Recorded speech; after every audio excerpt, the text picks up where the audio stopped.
नमस्कार, मी प्रसन्न जोशी. झिरो आवरमध्ये आपलं स्वागत. झिरो आवरचं ब्रीद आहे चर्चा जनहिताची.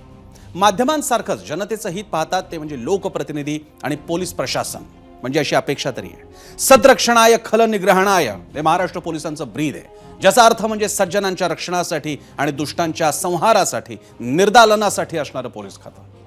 तर पोलिसांचं हे ब्रीद आणि त्यांची प्रत्यक्ष प्रतिमा यात फरकच अधिक जाणवतो. प्रेक्षकांनो, तुम्हीच सांगा, आज एखाद्या प्रकरणात तुम्हाला पोलिसांकडे जावंसं वाटतं का? पोलीस ठाण्यात जाताना न्याय मिळण्याची भावना असते तुमच्या मनात? तुमच्या गंभीर तक्रारींना किती वेळा FIR म्हणून आणि किती वेळा नुसती स्टेशन डायरीतली नोंद म्हणून किंवा तोंडी समज देण्यापुरता दाद दिली जाते? चोरी चपाट्या असोत की गंभीर हाणामारी, किती वेळा दिलेल्या तक्रारीचा निपटारा होतो? गुन्हेगार पकडला जातो? विनयभंग बलात्काराच्या कित्येक प्रकरणात उलट पीडित मुली किंवा महिलेलाच वाटेल ते विचारलं जातं किंवा सुनावलं जातं. मला सांगा, या आपल्या पोलिसांच्या या सगळ्या अशा सगळेच पोलीस नसतील. आम्हाला त्या पोलिसांचा अतिशय अभिमान आहे, ज्यांनी कोविडच्या काळात महाराष्ट्रातलं प्रशासन सांभाळलं, वैद्यकीय सेवेला मदत केली.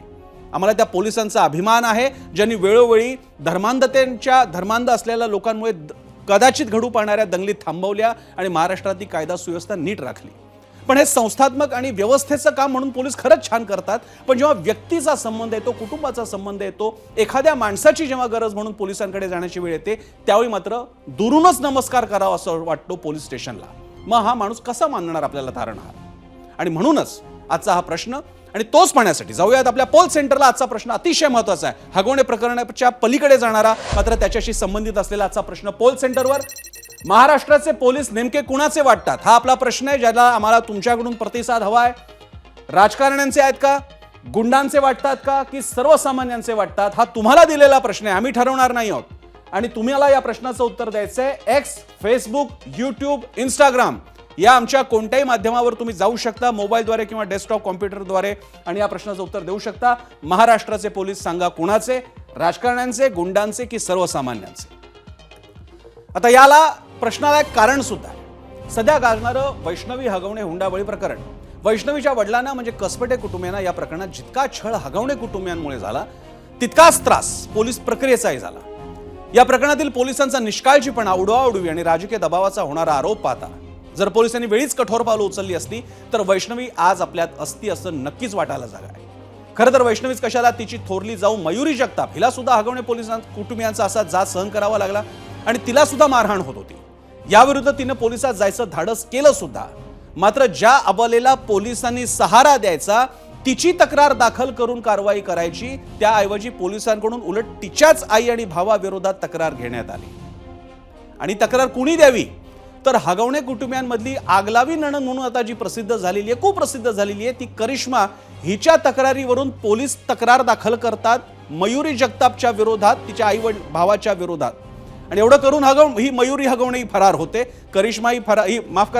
करिश्मा सुद्धा फरार होते आणि हे सगळं कुटुंब फरार झालेलं असतं. म्हणजेच पोलिसांनी जर मयुरी जगतापच्या वेळीच हगवणेंना इंगाल दाखवला असता तर वैष्णवीच्या वेळी हगवणे जरा लायकीत राहिले असते. पण हा प्रकार इथेच थांबत नाही. आपल्याला माहितच आहे की पुढं वैष्णवीचा छळही सुरू झाला. तिलाही वाईट मारहाण आणि मानसिक छळाला सामोरं जावं लागलं. तिच्या मृत्यूनंतर पोलिसांच्या या छळाला सामोरं जाण्याची बारी होती ती तिच्या वडिलांची, म्हणजे कसपटेंची. बाळाच्या ताब्यासाठी त्यांना वेगवेगळ्या पोलीस ठाण्यांना फिरावं लागलं. आणि यात एकदा त्यांना हगवण्यांनी सांगितलेली, निलेश चव्हाणांकडे तुमचं बाळ आहे आणि त्याच्याकडे जाऊन घ्या. त्यावेळी कसपटे या निलेश चव्हाणकडे गेल्यानंतर निलेशनं थेट पिस्तूल काढलं आणि धमकावलं. आणि तिथून पुढे कसपटेंना फक्त स्वतः केलेले प्रयत्न, आणि आम्ही सगळा media, print media, electronic media, ABP माझा, अन्य वाहिन्या, सगळ्यांनी या मीडियाने उठवलेला आवाज आणि कसपटेंनी केलेले प्रयत्न म्हणून मुलगा कुठल्या तरी कथित अज्ञाताद्वारे त्यांना मिळाला, या कुठेही प्रक्रियेमध्ये पोलीस नव्हते. म्हणजे हे 6-7 दिवस त्या बाळाचं काही झालं असतं तर जी तक्रार पोलिसांना मिळाली होती, ज्याच्याबद्दल खरं तर तपास व्हायला हवा होता, आणि ज्या गुन्हेगाराबद्दल, निलेश चव्हाणबद्दल पोलिसांकडे सगळे रेकॉर्ड होते, त्याच्या ताब्यात ते बाळ होतं किंवा ते बाळ अन्य 10 ठिकाणी फिरत होतं. आणि म्हणून हगवणे प्रकरणात पोलिसांच्या भूमिकांवर वारंवार प्रश्नचिन्ह उपस्थित केली जातात. आपण बघूया त्या संदर्भातली प्रतिक्रिया. खरं तर त्यांना यापूर्वीच अटक व्हायला पाहिजे होती, पण आपल्या मीडियाच्या माध्यमातून आणि पोलीस प्रशासनाने या 2 दिवसात आणि दादांच्या आदेशानुसार यांनी तुम्ही जी काही कारवाई केली आहे तर यात मी समाधानी आहे. पण नुसतं समाधानीने नसून त्यांच्यावरती कठोरात कठोर कारवाई करून लवकरात लवकर त्यांच्यावरती कारवाई करावी. काय अपेक्षा आहेत तुमच्या? कधी वैष्णवीला न्याय मिळू शकतो? म्हणजे कुठली कठोरात कठोर कारवाई व्हावी असं तुम्ही म्हणताय? मला असं वाटतं की यांना मोका कायद्याअंतर्गत त्यांना मोकाही लागावा असं माझं मत आहे. मला असं ऐकण्यात आलेलं आहे की सुरुवातीचे 2-3 दिवस यांना VIP ट्रीटमेंटच मिळत होती. हॉटेलचं जेवण मिळालं तसे काही आहे. म्हणजे माझ्या माहितीप्रमाणे ते त्यांना डबे गेलेले आहेत. आमचे लोकांनी पाहिलेलं पाहिजे तिथनं जिन्यातनं खाली उतरताना, आणि त्यांच्या चेहऱ्यावरती दुसऱ्या दिवशी कुठलाही लवलेश नाही. हसत मूक मस्त डबे वगैरे घेऊन हॉटेलचे जेवणाचे डबे खाऊन वगैरे मस्त मजेत त्यांना म्हणजे हे आता राजेंद्र हगवणे यांनी दीर सुशील हगवणेला अटक केली, त्यांना पण VIP ट्रीटमेंट मिळू शकते? मिळू शकते, त्यांनाही मिळू शकते. कारण ह्या तिघांचं आम्ही पाहिलेलं आहे.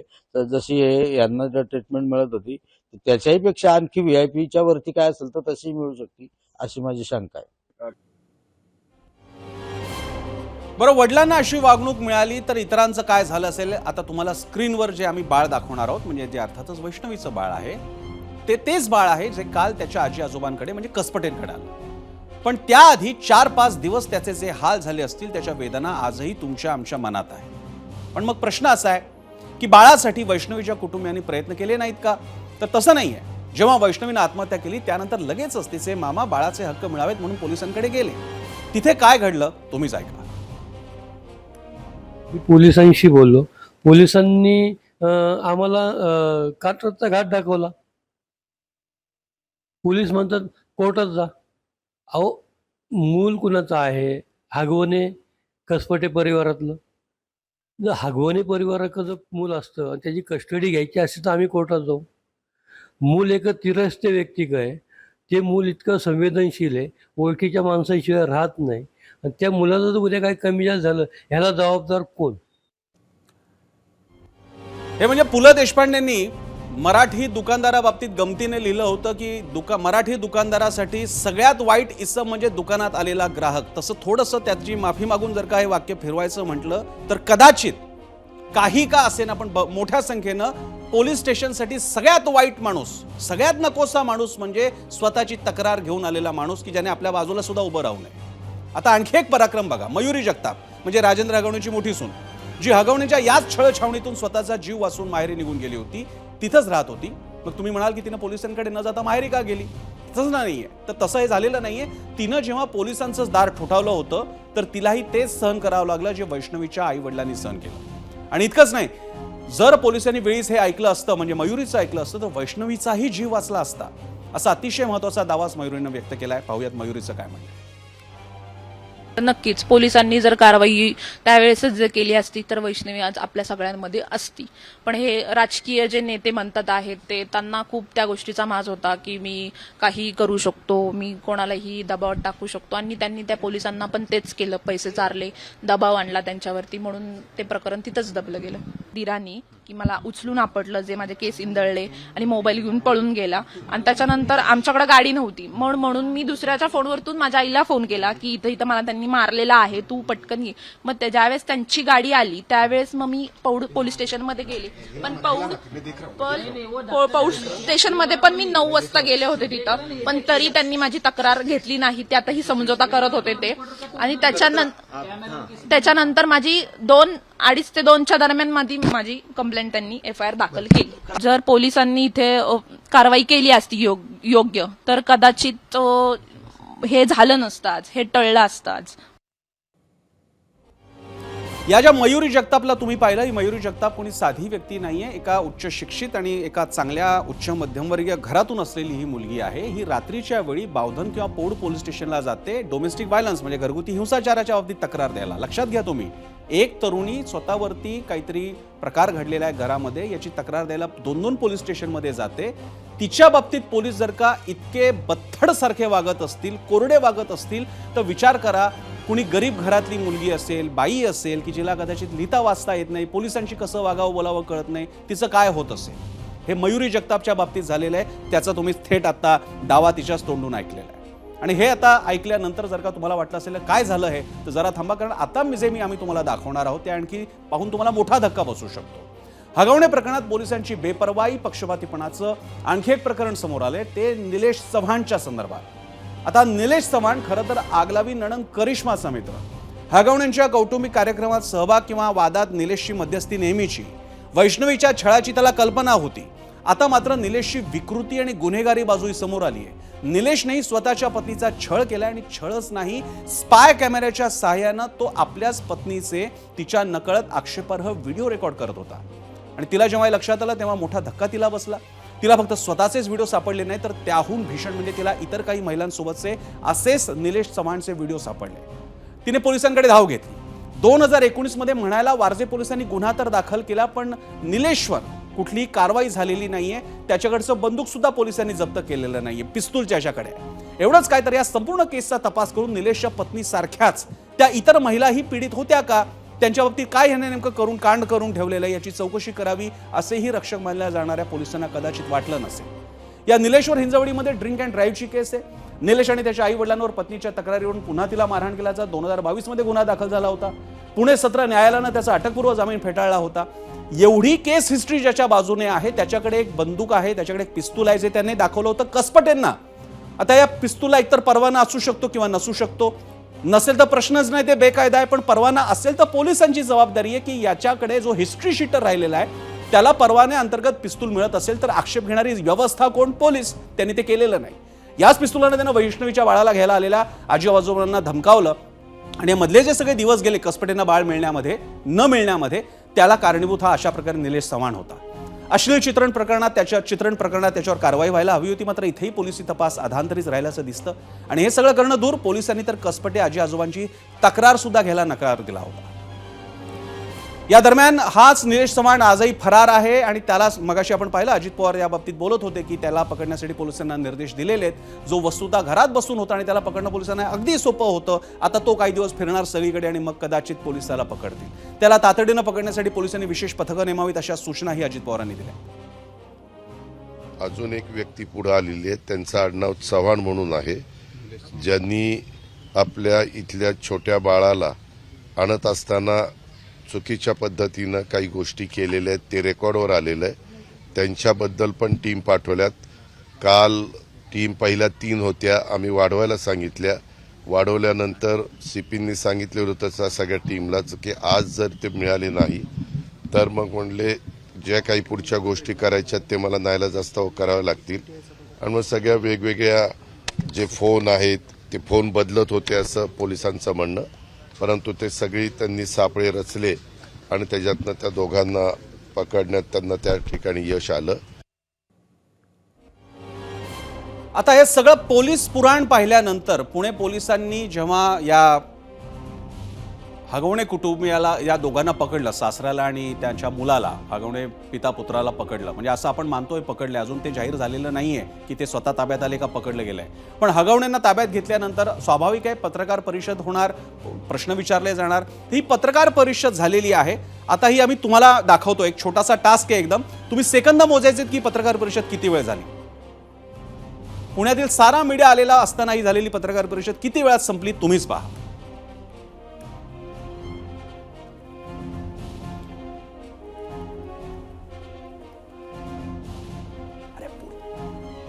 बावधन पोलीस स्टेशन येथे दाखल असलेल्या वैष्णवी हगवणे यांच्या गुन्ह्यातील यापूर्वी 3 आरोपी अटक करण्यात आले होते. उर्वरित 2 आरोपींच्या अटकेसाठी वरिष्ठांच्या मार्गदर्शनाखाली 6 पथके ही तैनात करण्यात आली होती.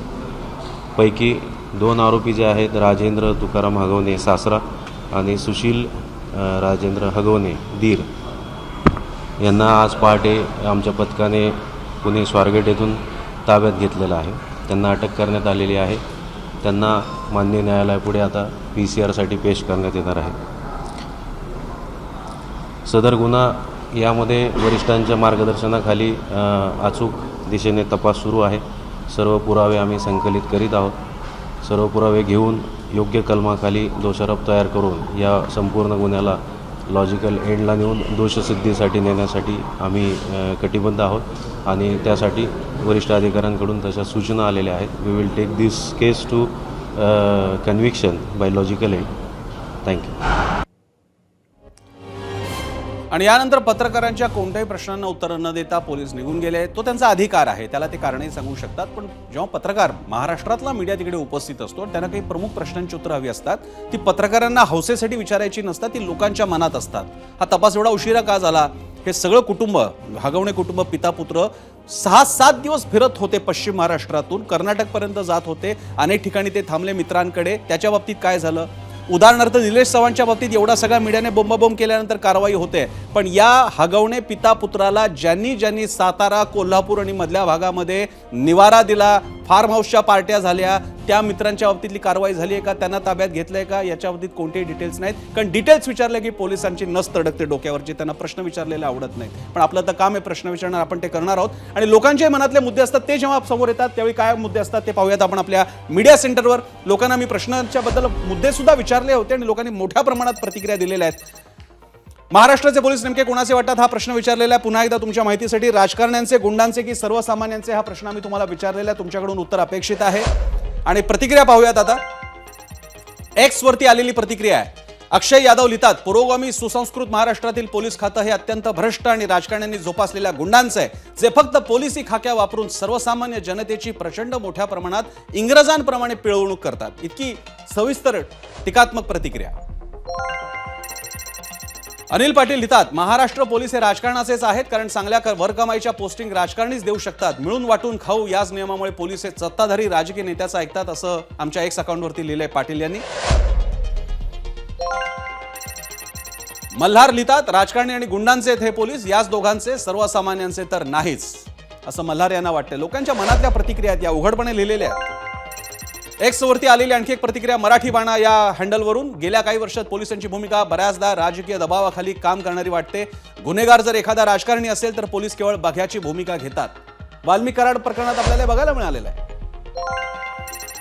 युट्यूबवरती आलेली प्रतिक्रिया सावंत यांची, पोलीस प्रशासन आणखी किती दिवस राजकारण्यांची जी हुजुरी करत राहणार, असा प्रश्न विचारलेला आहे सावंत यांनी. तर शिवप्रसाद नलावडे लिहितात आमच्या युट्यूब चॅनलच्या हँडलवर, पोलीस पैशांचे आहेत फक्त, बाकी कुणाचेच नाहीत. अतिशय संतप्त प्रतिक्रिया.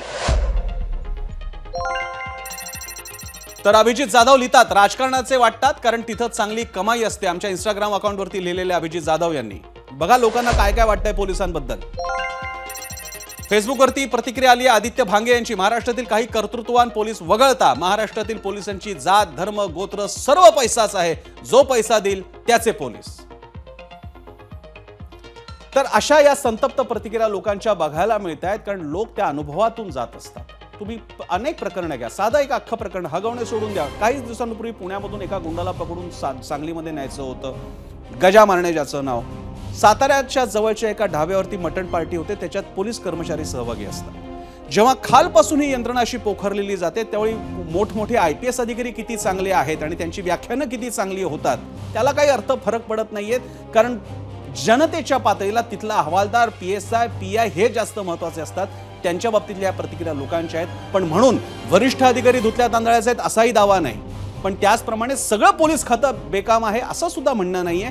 कारण ते जर का इतकं बेकाम झालं तर ही यंत्रणा सुद्धा सगळी कोलमडून पडेल. म्हणून ज्यांच्या बाबतीत टीका करायची आहे त्यांच्या बाबतीतच आम्ही टीका करतो. आणि त्यासाठी आता बोलण्याकरता आपल्यासोबत मान्यवर आहेत, माझ्यासोबत आहेत माजी वरिष्ठ पोलीस अधिकारी राहिलेले सुधाकर सुराडकर, थोड्याच वेळात आपल्यासोबत अंजली दमानिया सुद्धा असतील, त्याचप्रमाणे प्रसिद्ध वकील असीम सरोदे सुद्धा चर्चेत सहभागी होतील. मी पहिल्यांदा सुराडकरांकडे जातो.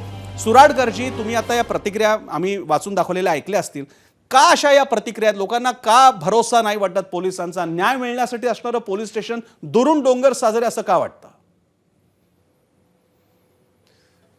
जे लोकांच्या प्रतिक्रिया आहेत हो, त्या निराधार नाहीत, त्या साधार आहेत. जसं आणि आपण असं स्पष्टच केलं की काही पोलीस अधिकारी अगदी धुतल्या तांदळासारखे आणि चांगले आहेत, तर आपण त्यांच्याबद्दल आज बोलत नाही आहोत कारण ते अपवाद आहेत. तर एक लक्षात घ्यायला पाहिजे की पोलीस नेतृत्वच कुचकामी आणि अगदी त्याला काय म्हणावं, अगदी काही प्रभावी नाहीच आहे. जर तुम्ही रश्मी शुक्लासारख्यांना सारखं सारखं जर आणून देत असाल हो. तर गृहमंत्र्यांचं, मुख्यमंत्र्यांची काही जबाबदारी आहे की नाही? आणि सर्वात महत्त्वाचं म्हणजे मी पोलीस नेतृत्वाला दोष देईन. आज पोलीस नेतृत्व जे आहे हे मार्गदर्शनही करत नाही खाली आणि अंकुशही ठेवत नाही. कारण ते सत्ताधाऱ्यांचे अगदी काय म्हणायचं, त्यांचं पाय चाटायला लागलेत, इथपर्यंत गेलेले, असंही म्हटलं तर चुकीचं होणार नाही आहे. आता ही परिस्थिती जर बदलायची असेल तर इथे सर्वच लोकांना आपली जबाबदारी करावी लागेल, सर्वांनी एकत्र यावं लागेल. कारण असे पोलीस, मी स्पष्ट सांगतो की आपल्याला चांगले पोलीस हवे, जास्त पोलीस नकोत. कुठलाही पक्ष असू द्या, पोलिसांचा गैरवापर करतात. त्यामुळे असं एखाद्या विशिष्ट पक्षाला नाव ठेवण्यात काहीही अर्थ नाही. पण पोलीस जे त्यांना आपला गैरवापर करू देतात तो अगदी आक्षेपार्ह आणि चुकीचा आहे. तर आपल्याला गरज आहे चांगल्या पोलिसांची, घटनेवर चालणाऱ्या कायद्याचं राज्य आणणाऱ्या पोलिसांची गरज आहे. आज दुर्दैवाने कायद्याचं राज्य नाही तर स्वार्थाचं राज्य आहे. बरोबर आहे. सुराळकरजी, हीच परिस्थिती कशी बदलायची? कारण याच्यावरती अनेकदा चर्चा घेऊन झालेल्या आहेत, मात्र आता परिस्थिती हाताबाहेर जायला लागलेली आहे आणि पोलिसांकडे जर का जाऊन पैसेच द्यावे लागत असतील तर सरळ गुंडांना पैसे देऊन आपले काम पूर्ण करून घ्यावं असं लोकांना वाटू लागलेलं आहे. मी अंजली दमानियांकडे जातो. लोकांचा गैरसमज आहे की अंजली दमानिया फक्त मंत्र्यां वगैरेच्या विरोधातच आवाज उठवतात. अंजली दमानियांची सुरुवात अनेक अशी प्रकरणं जी जनसामान्यांची होती, कुठल्या तरी मुलीला, स्त्रीला न्याय मिळवून देण्याची होती. मी अंजली दमानियांकडे जातो. अंजलीजी, आज तुमचं एक नाव आहे, त्यामुळे आज पोलीस सुद्धा तुम्हाला जरा तुमची माहिती घेतात, तुमचं म्हणणं सिरियसली घेतात. सुरुवातीचा काळ होता त्यावेळी पोलिसांचा अनुभव कसा होता? तुमच्याकडे गाऱ्हाणे घेऊन येणाऱ्या लोकांना पोलिसांचा अनुभव कसा असतो? मला सुरुवातीपासून आणि इव्हन आत्ताच्या घटकेला जेवढी प्रकरणं येतात ना, एका माणसानीही म्हटलं नाही की आम्हाला पोलिसांनी मदत केली. एकाही माणसानी नाही. आणि हेच मला वाईट वाटतं ऐकून की प्रत्येक जण ना घाबरतो पोलीस स्टेशनला जायला. आणि सामान्य लोक येतात ना, ते म्हणतात नाही नाही, आम्हाला काही झालं तरी आम्हाला पोलीस स्टेशनमध्ये जायचं नाही. हे ऐकून आणि वाईट वाटतं की खरं तर पोलिसांनी सामान्य माणसाला मदत केली पाहिजे, पण त्यांना भीती अशी वाटते की हे कुठेतरी आम्हालाच त्याच्यात गुंतवतील, आमच्याकडनं सुद्धा पैसे काढतील. ही आता स्टँडर्ड भूमिका सगळीकडे झाली आहे. त्यामुळे जिथे जिथे मी जेवढ्यांची प्रकरणं सोडवते दिवसात, तर मला वाटतं असंख्य लोक जे येतात प्रत्येकाचं हेच म्हणणं आहे की पोलिसांकडनं काहीही न्याय मिळत नाही. आणि आताच्या घटकेला सुद्धा अनेक उच्च पदावरचे असे ऑफिसर्स आहेत की जे खरंच म्हणजे we know that they are corrupt to the core, पण त्यांना ते पद मिळत आहे. आणि पूर्ण यंत्रणा आता मला असं वाटतंय ना सडली आहे. मग ती अँटी करप्शन ब्युरो असो, त्याच्यात EOW असो, नॉर्मल पोलीस असो, ही सगळी यंत्रणा सडली आहे. फार कमी म्हणजे बोटावर मोजण्या एवढे ऑफिसर हे तत्वांवर काम करतात आणि हे दुर्दैव आहे. मी असीम सरोदेंकडे सुद्धा जातो. असीम सरोदेजी, एकतर तुम्ही यंत्रणेबद्दलचा तुमचा अनुभव सांगा, पोलीस एवढे बदनाम का झाले? आणि त्याचप्रमाणे मला आणखी एक प्रश्न विचारायचा आहे. जसं आता सरकारी कार्यालयांमध्ये तुमच्या कामासाठी कोण जबाबदार आहे, तुमचं काम किती दिवसात झालं, हे कसं बंधनकारक आहे, काय शेड्यूल असणार आहे तुमच्या कामाचं, अशी काही प्रक्रिया, असे काही अधिकार सर्वसामान्यांचे असतात का? सामान्यांची पोलिसांकडूनच होणारी अडवणूक, नाडवणूक या बाबतीत काय मार्गदर्शन कराल आपण? नागरिकांची सनद म्हणून सगळ्या सरकारी कार्यालयामध्ये हा नियम लागू करण्यात आलेला आहे की एखादं काम किती दिवसात, जास्तीत जास्त किती दिवसात झालं पाहिजे. बरं. आता FIRच्या संदर्भात तर साधं तत्व सर्वोच्च न्यायालयाने सुद्धा प्रस्थापित केलेलं आहे की जेव्हा दखलपात्र गुन्ह्याच्या संदर्भात कोणीतरी तक्रार घेऊन येतो तेव्हा पोलिसांनी न्यायाधीश बनण्याचा प्रयत्न करायचा नाही, शहनिशा करण्याची त्यांची गरज नाही. दखलपात्र गुन्ह्याच्या संदर्भात त्यांनी FIR दाखल केलाच पाहिजे, अशा पद्धतीचे निर्णय सर्वोच्च न्यायालयाने देऊनही ते पर्कोलेट झाले नाही या शेवटपर्यंत, असं आपल्याला दिसतंय. दुसरा सगळ्यात महत्वाचा मुद्दा जो अंजलीताईंनी सुद्धा आता सांगितला की खूप मोठ्या प्रमाणात पोलिसांच्या यंत्रणेचं राजकीयकरण झालेलं आहे.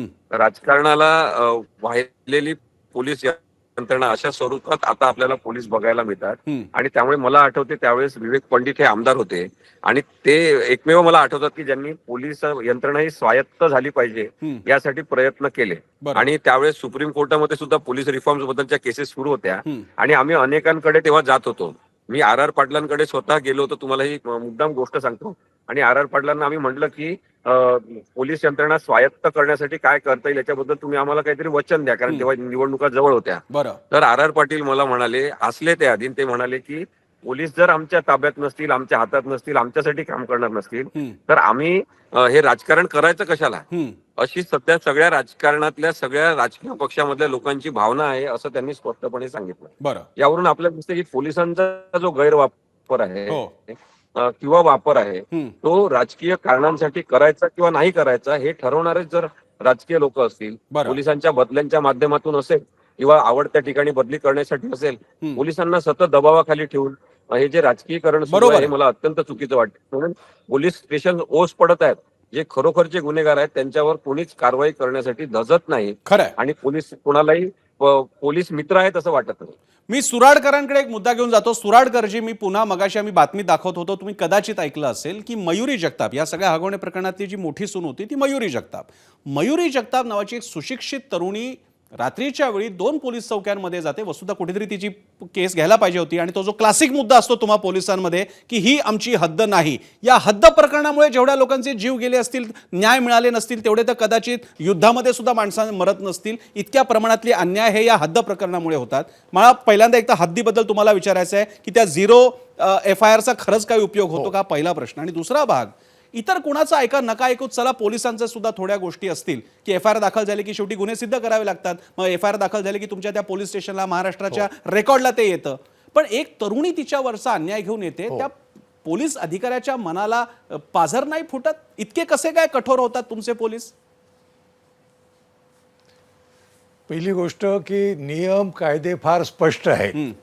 जर कोणीही एखाद्या पोलीस स्टेशनला ज्युरिडिक्शन नाही अशा ठिकाणी तक्रार दिली तर पोलिसांचं काम आहे की त्यांनी 0 नंबरनी गुन्हा दाखल करून संबंधित पोलिसांकडे पाठवला पाहिजे. बरं. तर पोलिसांनी पुढाकार घ्यायला पाहिजे. पण होतं काय की पोलीस इतके हे झालेले आहेत, राजकारण्यांचे मिंदे झाले, जातीवादही आलाय, धर्मवाद आहे, सर्व आलेलं आहे. आता हे दुरुस्त करायचं असेल तर दोघांची जबाबदारी फार येते. सर्वात मोठी जबाबदारी येते ते वरिष्ठ पोलीस अधिकाऱ्यांची, कारण वरिष्ठ पोलीस अधिकाऱ्यांना नियंत्रण ठेवायचं आहे आणि मार्गदर्शनही करायचं आहे. माझा अनुभव असा आहे की दुर्दैवाने बऱ्याचशा वरिष्ठ पोलीस अधिकाऱ्यांना कायदा माहीत नाही. बरं.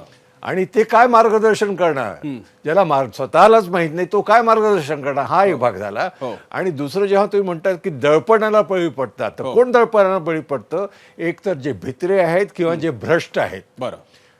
सरळ मार्गी पोलीस त्यांना कोणाला भिण्याचं काही कारण नाही. विशिष्ट करून जे IPS अधिकारी आहेत त्यांना तर CM पण काही करू शकत नाही बदलीच्या पलीकडे, कारण सर्व जो नियंत्रण आहे ते राष्ट्रपतींचं आहे. तर त्यांनी का घाबरावं? आज हे मोठं दुर्दैव आहे की IPS अधिकाऱ्यांमध्येही भ्रष्टाचार मोठ्या प्रमाणावर वाढलेला आहे आणि ते पुढाऱ्यांना मदत करतात. म्हणून पुढाऱ्यांनाही असेच अधिकारी हवेत. कारण मी कित्येकदा CMना सांगितलं, सर हे चुकीचं मी करणार नाही. बरं. तर माझेच सहकारी ते म्हणतात, सर सुरडकरला काही अक्कल नाही, आम्हाला ते आम्ही करतो. बरं. तर पुढाऱ्यांना चॉईस आहे, ते निवडू शकतात. तर हा जो दोष आहे तो आमचा आहे, पोलीस नेतृत्वाचा आहे. पोलिसांनी सर्वांनी ठरवलं पाहिजे की आम्ही कायदा आणि घटना यांचंच ऐकू. आणि जसं म्हटलं ना की जसं होम मिनिस्टरला अटक करायचं तर पोलीस करू शकतात. त्यांना आपले अधिकार जे वापरायला पाहिजे ते वापरतच नाहीत आणि दोष दुसऱ्यांना देतात. जसं सर्व लोक म्हणतात की गडचिरोलीची पोस्टिंग वाईट. गडचिरोलीची पोस्टिंग खरं म्हणजे फार चॅलेंजिंग आणि फार चांगली आहे. ट्रेनिंगची पोस्टिंग फार चांगली आहे, कारण तुम्ही तिथे पोलीस घडवत आहेत. पण इथे पैसे मिळत नाहीत, म्हणून बरेच लोक पोस्टिंग झाल्याबरोबर आधी सिक रिपोर्ट करतात. बरं, हे यांचा हुकमी आजार आहे. बरं. जेव्हा नको असेल तशी पोस्टिंग मिळाली की लगेच आजारी होतात, त्यांना सर्टिफिकेटही मिळतात. तर संपूर्ण यंत्रणा जी केलेली आहे याला जर दुरुस्त करायचं असेल तर आपल्याला सर्वांनाच पुढाकार घ्यावा लागेल. खरं. मी तर म्हणतो की आपण प्रत्येक पोलीस सुराडकरचे मुद्दे अतिशय महत्वाचे आहेत आणि ते तुमच्यासारख्या वरिष्ठ पोलीस अधिकारी राहिलेल्या माणसाने कान टोचलेत, हे फार बरं झालं. तुम्ही एक मात्र प्रश्न विचारला की पोलीस का, म्हणजे IPS अधिकारी तरी का घाबरतात किंवा दडपणाखाली येतात? ते तर राष्ट्रपतींद्वारेच सनद असते, राजपत्रित असतात ते. पण त्याचं एक छोटं कारण असं आहे की त्यांना निवृत्तीनंतरच्या आमदारकीचे, विविध पदांचे याचे वेध लागलेले असतात. याची उदाहरणं मी तुम्हाला कोणाचीच नावं सांगणार नाही, तुम्हाला ती महाराष्ट्रातली नावं, देशभरातली नावं माहिती आहेत. आणि म्हणून मी सांगतो, आणि म्हणून ते तिकडे येत योग्य आहे, तुमचं म्हणणं अगदी योग्य आहे. त्यांना आमदारक्या हव्या असतात, त्यांना माहीत असतं की कोणाबरोबर सेटिंग केल्यानंतर आपण आमदार होणार आहोत आणि मग नंतर पुस्तकं लिहून त्याला मग त्या मंत्र्यांना कसं बोलवायचं असतं, मग त्यांच्या गुडबुकमध्ये कसं राहायचं असतं आणि व्याख्यानं कोणी द्यायची असतात, हे सगळं तुम्हाला माहिती आहे. आपण त्याच्यात जायला नको. मी अंजली दमानियांकडे जातो. अंजलीजी, एका पातळीचं म्हणजे हे मी अगदी सर्वसामान्यांच्या भाषेत म्हणतो, एका पातळीचा भ्रष्टाचार आता सगळ्यांनी मान्य केलेला आहे की ठीक आहे, 2-4 पैसे मंत्री खाणार, अधिकारी खाणार, पोलीस खाणार, पण जिथे खरं म्हणजे मी मगाशी जो प्रश्न विचारला, एखाद्या मुलीवर अत्याचार झालेला आहे, बलात्कार झालाय, विनयभंग झालाय, डोमेस्टिक व्हायलन्स झालेला आहे, त्या मुलीला तुम्ही रात्रीच्या वेळेला या हद्दीत नाही त्या हद्दीत जा, त्या पोलीस स्टेशनमध्ये जा, एवढा कठोरपणा कसा काय येतो, एवढा कामाच्या प्रती इतका कसा म्हणू त्याला, म्हणजे एखादे पोलीस असे कसे काय वागू शकतात निर्दयीपणे? प्रसन्न, ही मयुरी तिने जेव्हा 100 नंबरला फोन केला ना आणि हगवणे नाव सांगितलं तर त्यांनी साफ नकार दिला यायला. मग तिला या ना त्या कारणाने आधी एक दोन वेळा तिने जेव्हा फोन केला तेव्हा ते म्हणाले नाही, तुम्ही पोलीस स्टेशनला येऊनच तुम्हाला कंप्लेंट द्यायला लागेल. आता खरं तर कायद्याप्रमाणे 6च्या नंतर पोलीस स्टेशनमध्ये जाण्याची कुठल्याही स्त्रीला गरज नाहीये आणि 6 नंतर जर तिला FIR रजिस्टर करायचा असेल आणि अशा प्रकरणात असेल तर ती घरी बोलवून सुद्धा करू शकते. 0 FIR जो आपण म्हणतो तो घरी येऊन सुद्धा करता येतो. पण ती रात्री 9:30ला तिथे पोहोचली आणि तब्बल 2-2:15ला तो FIR रजिस्टर झाला. इतक्या वाजेपर्यंत ती तिथे होती. आणि एवढंच नाही, मी तिच्याशी थोड्या वेळापूर्वीच बोलले तेव्हा ती म्हणाली की मला जायला ती ना माझ्याकडे गाडी होती ना काहीच होतं, तर मला बस सुद्धा तासातासांनी तिथे काही पौडला का जायला कुठेतरी मला बस पण नव्हती, तर मी पोचायचं कसं? तेवढं करून तिथे गेल्यावर जर कोणी म्हटलं असेल, हे अतिशय शॉकिंग आहे. आणि खरंच जसं म्हटलं ना की मी सेन्सिटायझेशन करण्याची गरज आहे आता पोलिसांना. कारण पहिलं तर जेव्हा मला मयुरी तिनेच सांगितलं की जेव्हा तिने कंप्लेंट रजिस्टर केली त्यानंतर त्याच्यावर कारवाई काहीही केली नाही. तिने महिला आयोगाला लिहिलं. आज त्याच्यावर रुपाली चाकणकरांशी आम्ही एका ठिकाणी बोलत होतो एका डिबेटवर, तेव्हा त्या म्हणाल्या की मला महिला आयोगाने आम्ही तातडीने पोलीस स्टेशनला कळवलं. अहो पण त्या मुलीने तुम्हाला 6 तारखेला FIR पाठवला, फोटो पाठवले, आईचं पत्र पाठवलं आणि तुम्ही पोलीस स्टेशनला सांगितलं, तर काय तुम्ही पोस्टमॅनचं काम करताय का? त्याच्या पुढे तुम्ही काय कारवाई केली? त्या पोलीस स्टेशनकडनं अहवाल आला की नाही? तो अहवाल आज तगायत आलेला नाहीये. म्हणजे नोव्हेंबर पासून आता आपण मे महिन्यात आहोत, या मयुरीच्या प्रकरणातला नोव्हेंबरचा अहवाल आज तगायत आला नाहीये. मग मी त्यांना 2-3 प्रश्न विचारले की एक तर महिला आयोग हे त्यांना ईमेल करावी लागते. म्हटलं ग्रामीण भागातल्या कुठल्या महिलांना ईमेल कसं करायचं कळणार आहे? त्याचं उत्तर तुम्ही जे देता ते ईमेल वर देता. कोण रोज ईमेल चेक करणार आहे महिलांपैकी? म्हणजे काय बोलावं आता. म्हणून मी त्यांना म्हटलं की तुम्हाला थोडे प्रोएक्टिव्हली रिफॉर्म्स आणण्याची गरज आहे आणि ते प्रोएक्टिव्हली करणं गरजेचं आहे. तरी अंजलीजी तुम्ही विचार करा किमान या मयुरी असतील किंवा यांना महिला आयोग नावाची संस्था आहे, तिच्याकडे जात आहे तर कंप्लेंट करता येते, कळतंय. ग्रामीण महाराष्ट्र किंवा आपल्या शहरातले सुद्धा ज्यांना याचा काही कल्पना नसते की अशा कोणत्या यंत्रणा असतात, त्यांच्यापर्यंत पोहोचायचा काही मार्ग नसतो. त्यांनी काय करावं? त्यांच्यासाठी एकच मार्ग आहे, एकतर स्थानिक नगरसेवक, आमदार किंवा मग पोलिसांकडे जाणं. त्यांनी ऐकून घेतलं तर ऐकून घेतलं. आणि त्याच्यातली पुढची गंमत आहे का, तिने जेव्हा कंप्लेंट दिली आणि तिच्या त्या करिश्मा म्हणजे तिची नणंद आणि सासू विरुद्ध, तर ते फरार झाले. फरार झालेली व्यक्ती 2 दिवसानंतर करिश्मा पोलीस स्टेशनला येते. म्हणजे फरार व्यक्ती पोलीस स्टेशनला येते, तिच्या आई आणि भावाविरुद्ध FIR करते आणि पुन्हा फरार होते. आम्ही हा मयुरीचा दावा सगळा दाखवलेला, आपण आता ग्राफिक्स मध्ये सुद्धा ते दाखवतो. मी असीम सरोदेंकडे जातो, त्यांना मगासपासून या मुद्द्यांवरती बोलायचं आहे. असीम, काय म्हणताय?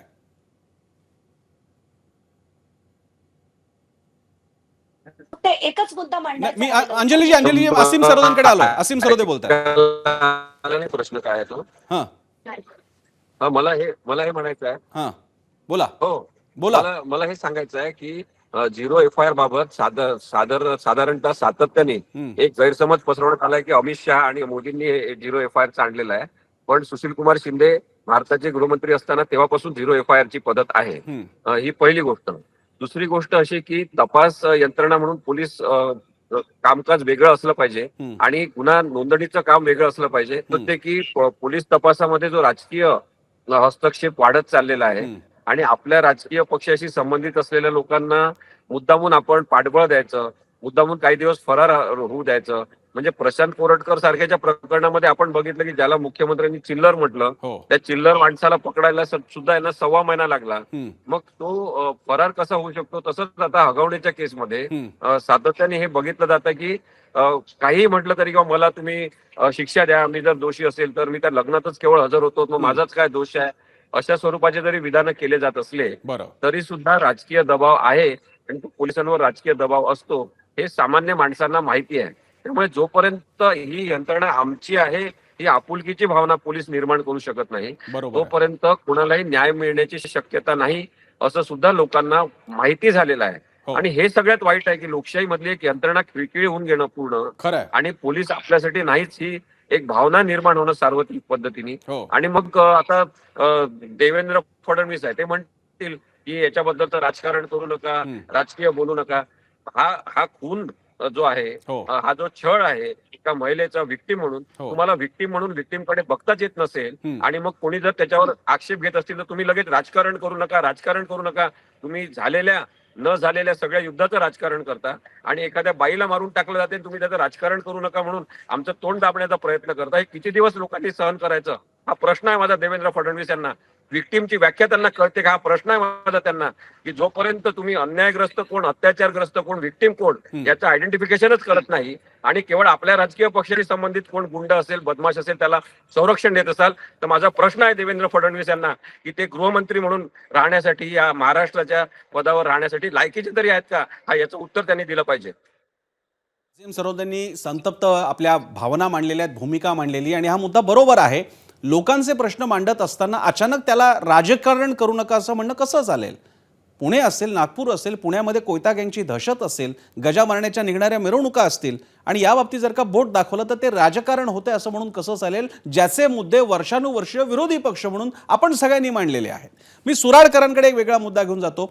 सुराडकरजी अनेकदा या बलात्कार, विनयभंग वगैरे झाल्यानंतर दरवेळीची एक चर्चा असते आणि दरवेळी तो मॅनिफेस्टो मधलाही मुद्दा असतो. महिलांसाठी वेगळे पोलीस स्टेशन उभे केले जातील, पोलीस स्टेशनमध्ये महिला कर्मचारी असतील, महिलांसाठी पिंक लाईन वगैरे फोन लाईन सुरू केली जाईल आणि त्याच्यावरनं त्यांच्या तक्रारी घेतल्या जातील. हे सगळं आता का नाही दिसून? हे इन्फ्रास्ट्रक्चर का नाही बनलं एवढ्या काळात, किमान पुण्यासारख्या शहरामध्ये जिथे ही घटना घडली? एक तर ते होऊ शकते, सहज होऊ शकते, त्यात काही अडचण नाही. पण आपण आता मयुरीची केस घेऊया. मयुरीच्या केसमध्ये जे अधिकाऱ्यांनी तिची तक्रार घेतली नाही, कारवाई केलेली नाही, त्या अधिकाऱ्यांवर गुन्हे दाखल करून त्यांना जेलमध्ये आतापर्यंत का पाठवलं नाही? मी तर म्हणेन की त्या अधिकाऱ्यांवर ताबडतोब गुन्हा दाखल झाला पाहिजे. आणि स्पष्ट गुन्हा काय आहे की कायद्याने दिलेले निर्देश जो पालन करत नाही तो पोलीस अधिकारीवर त्याच्यावर गुन्हा दाखल करता येतो आणि हा गुन्हा कॉग्निझेबल आहे.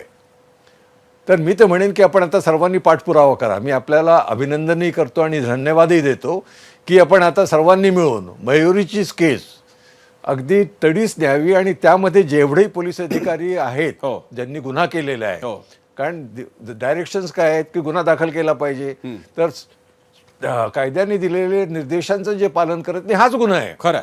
तर अशा गुन्ह्यासाठी मयुरीच्या केसमध्ये तरी जे संबंधित पोलीस अधिकारी आहेत त्यांना जेल पाठवण्याचा आपण एक विडा उचलला पाहिजे आणि ते ताबडतोब लवकरात लवकर झालं पाहिजे. सुराडकरांनी अतिशय महत्त्वाचा मुद्दा मांडलेला आहे आणि त्याचप्रमाणे माध्यम हाही प्रश्न विचारणार आहेत की हगवणे पिता पुत्राला या गेल्या 7 दिवसामध्ये सातारा, कोल्हापूर, कराड आणि या सगळ्या मधल्या भागामध्ये फार्म हाऊसवरती, हॉटेलवरती राहण्यासाठी ज्यांनी मदत केली ते आत्ता या क्षणी कुठे आहेत? पोलिसांनी त्याच्यावरती कारवाई सुरू केली काय? प्रश्न विचारत राहतील.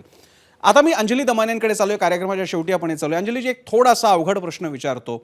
एक असं लक्षात आलेलं की असे सगळे विषय विशेषतः स्त्रियांच्या संदर्भातले असतात. मी अनेक नावं पाहिलेली की ज्यांनी खरोखरच धडाडीने ते मुद्दे लावून धरले. मला पटकन आठवणारं नाव म्हणजे नीलम गोरेंचं. महाराष्ट्रात महिलांच्या विरोधात प्रसंग काही घडला असेल, बाका प्रसंग, पहिल्या धावून जाणाऱ्या बाई म्हणजे नीलम गोरे. दुसरं नाव मला आठवतं चित्रा वाघांचं. असंच काही प्रकरण घडलं असेल किंवा काय असेल, चित्रा वाघांनी केलेले राठोड प्रकरण आपल्या सगळ्यांना माहिती आहे.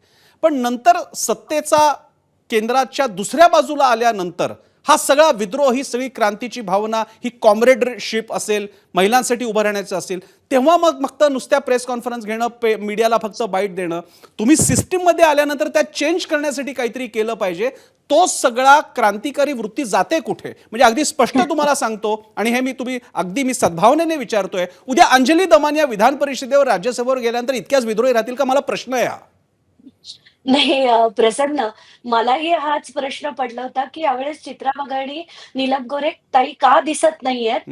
कारण आणि एकतर ती जी मंत्री आपली महिला आणि बाल विकास मंत्री त्या आता कधीच नसतात. म्हणजे एवढं मोठं प्रकरण होऊन सुद्धा हे लोक कुठेही दिसले नाहीत आपल्याला. याचं खरंच आश्चर्य वाटतं. आणि मला फक्त वाटतंय की एक रुपाली ठोंबरे सोडून, म्हणजे त्या त्याच्यात असून सुद्धा, त्यांच्या पक्षाचे असून सुद्धा त्या लढताना दिसल्या, त्या मुलाला त्यांनी आणताना दिसल्या, बरं वाटलं बघून ते. आणि ही सेन्सिटिव्हिटी खरं तर प्रत्येकात असली पाहिजे.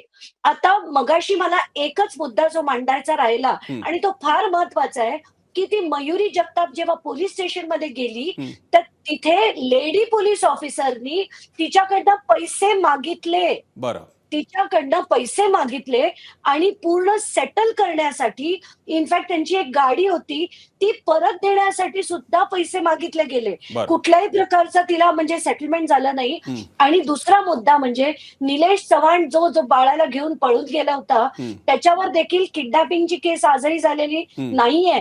म्हणून मी सीपी विनय चौबे यांच्याशी देखील बोलले. त्यांचं असं म्हणणं आहे की आम्ही इन्व्हेस्टिगेट करून ते लावू. पण मी त्यांना मागचं विचारलं की आपल्याच पत्नीचे फोटो काढून, व्हिडिओ काढून टाकणारा या माणसाला आज तगायत अटक का झाली नाही? कारण हा जो दबाव आहे तो पोलीस अधिकाऱ्यांचाच आहे. त्या मुलाचे मामा जे आयजी जलिंदर सुपेकर आहेत, त्यांच्या सरळ दबावामुळे झालंय, असं पत्र मयुरीच्या आईनी महिला आयोगाला हे सगळं धक्कादायक आहे. हे सगळं धक्कादायक आहे अंजलीजी. म्हणजे हे तरी हे समोर आलेल्या गोष्टी आहेत, आणि हे केवळ आता हे सगळं प्रकरण मोठं झालं, त्याचे राजकीय कंगोरे, मीडियाचं लक्ष गेलं म्हणून मीडिया कुठे कुठे पुरणार आहे? 36 जिल्ह्यात महाराष्ट्रामध्ये लाखो गावं आहेत, कुठे कुठे मीडिया पुरणार? कोणकोणाचे केसेस पुढे आणणार आहेत? अशा असंख्य केसेस आहेत. पण तरी सुद्धा आवाज मात्र उठवत राहणार आहोत. यावेळी हे बोट दाखवायचं होतं पोलिसांकडे, कारण या हगवणेला पकडलाय तर होत राहील. आता कोर्ट काय करायचा तो निर्णय करणार आहे. पण ही व्यवस्था काय, ज्यांच्याकडे आमच्यावर अन्याय घडल्यानंतर आम्ही धावून जायचंय, त्यांच्याकडे काय? त्यासाठी हा प्रश्न होता. या महत्त्वाच्या चर्चेसाठी आपल्याला अंजलीजी, तुम्ही, सुधाकर सुराळकर, मगाशी असीम सरोदे एका कार्यक्रमात असताना त्यांनी वेगळा वेळ दिला, सगळ्यांचे आभार. आजचा प्रश्न आणि त्याला आलेला तुमचा प्रतिसाद आपण पाहणार आहोत. पहिल्यांदा पाहूयात प्रश्न. महाराष्ट्राचे पोलीस नेमके कुणाचे आहेत, कुणाचे वाटतात? 39,000 प्रतिक्रिया आमच्यापर्यंत आल्या. त्याला म्हणजे पोलचे रिस्पॉन्सेस आले. राजकारण्यांचे, गुंडांचे आणि सर्वसामान्यांचे असे आम्ही ऑप्शन दिले होते, आणि त्याला आता निकाल कसा आलाय आपण पाहूया. हा जो पोल आलेला आहे, काही ग्राफिकल अडचणीमुळे आपण दाखवत नाही आहोत, पण त्याचं उत्तर मात्र सर्वाधिक लोकांनी दिलेलं आहे की हे पोलीस सगळे राजकारण्यांचे झालेले आहेत. लोकांच्या मनामध्ये जर का पोलिसांबद्दल ही भावना असेल तर ही जबाबदारी पोलिसांची आहे, पोलिसांच्या प्रमुखांची आहे की आपली भूमिका आणि आपला प्रतिमा बदलण्यासाठी काम करावं. पोलिसांचं ब्रीद वाक्य आहे, सदरक्षणाय खल निग्रहण. हे वाक्य श्रीमद भागवत पुराणात जरासंधाच्या संदर्भानं येतं, ज्याचा अर्थ आहे संतांच्या, सज्जनांच्या रक्षणासाठी आणि दुष्टांचा नायनाट करण्यासाठी आम्ही कटिबद्ध आहोत. पण अनेक ठिकाणी याच्या अगदी उलट चित्र पाहायला मिळतं. पोलीस म्हणजे दुष्टांचं रक्षण आणि सामान्यांना त्रास, असं जणू समीकरण वाटू लागलंय. अगदी जीवन मरणाचा प्रश्न असला तरी संत सज्जन सामान्य जनता पोलिसांकडे मदत मागायची वेळ येऊ नये अशीच प्रार्थना करते. पोलिसांकडे जाण्याची वेळ आलीच तर तिथं त्यांना कशी वागणूक दिली जाते तेही समोर येत असतं. बदलापूर अत्याचाराच्या प्रकरणावेळीही चिमुरड्या मुलींच्या आई वडिलांना कसं ताटकळत बसवून ठेवलं ते आपल्याला आजही आठवत असेल. परळीपासून पिंपरीपर्यंत गुंड कुठे कोयते परजत रस्त्यावर राजरोज फिरत असतात, कुठे बंदुका घेऊन सोशल मीडियावर रील टाकत असतात. पोलीस मात्र सामान्यांच्या नाकातोंडात पाणी जाईपर्यंत हातावर हात धरून वाट बघत बसलेले दिसतात. हातात बेड्या असलेले गुंड पोलिसांचे बर्थडे सेलिब्रेट करतात. पोलीस आणि गुंड सागर संगीत एकत्र जेवण करतात. या बातम्याही ताज्या आहेत. कोणी एकेकाळी निळ्या हाफचड्डीच्या गणवेशात एक साधा दंडुका हातात घेऊन फिरणाऱ्या हवालदाराची चोरांना भीती वाटायची. ते चोरच नंतर सत्तेच्या जवळ गेले किंवा थेट सत्तेत गेले आणि पोलिसांचा उरला सुरला धाकही संपला. खरी ताकद खाकी गणवेशात नसून खादीच्या कपड्यात दडलेली आहे हे पोलिसांना कळलं आणि सत्तेच्या पायावर पोलिसांनी इमान जणू गहाण ठेवलं असं सर्वसामान्यांना वाटतंय. पोलिसांच्या बदल्यांमध्ये, पोस्टिंगमध्ये किती आणि कसा भ्रष्टाचार होतोय लपून राहिलेलं नाही, त्याचे रेट कार्डही आता उपलब्ध आहे. 100 कोटीच्या वसुलीचे आदेश राज्याचा गृहमंत्री देतो असा आरोप पोलीस आयुक्तांनी केलेले आपण पाहिलेले. सदरक्षणाय खल निग्रहणाय याचा विसर आपल्या पोलिसांना कधी आणि कसा पडला हे कळलंही नाही. सद कोण आणि खल कोण यातील फरक करणं पोलिसांना कधी सोडलं हेही कळलं नाही. ज्याच्या विरोधात आपण लढलो त्यांच्यासारखेच आपण बनत जातोय तसं पोलिसांचं झालंय का हे सुद्धा पोलिसांनी आता तपासून बघण्याची वेळ आली आहे. सगळे पोलीस खातं भ्रष्ट नाही, सगळे अधिकारी कार्यक्षम नाहीत हे जनतेला माहीत आहे. पण एक नासका आंबा सगळी पेटी खराब करतो त्या दृष्टीने पोलीस खातं सुद्धा आता अधिकाधिक नासकं होत चाललंय का याचा विचार सर्वपक्षीय राजकारण्यांनी सर्व अधिकाऱ्यांनी पोलीस खात्याने करण्याचं हा क्षण आहे. कितीही ऑप्टिमिस्टिक राहिलं तरी चित्र नजीकच्या काळात तरी लवकर बदलेल असं दिसत नाही. असो, आपला आजचा पोल आपण पाहिलेला आहे, लोकांच्या या भावना जाणून घेतलेल्या आहेत. दररोज अशाच प्रकारे वेगळे विषय, लोकांच्या हिताचे विषय सोमवार ते शुक्रवार संध्याकाळी 7:56 आपण बघणार आहोत. तुर्तास 0 आवर मध्ये इथेच थांबणार आहोत. एबीपी माझा, उघडा डोळे बघा नीट.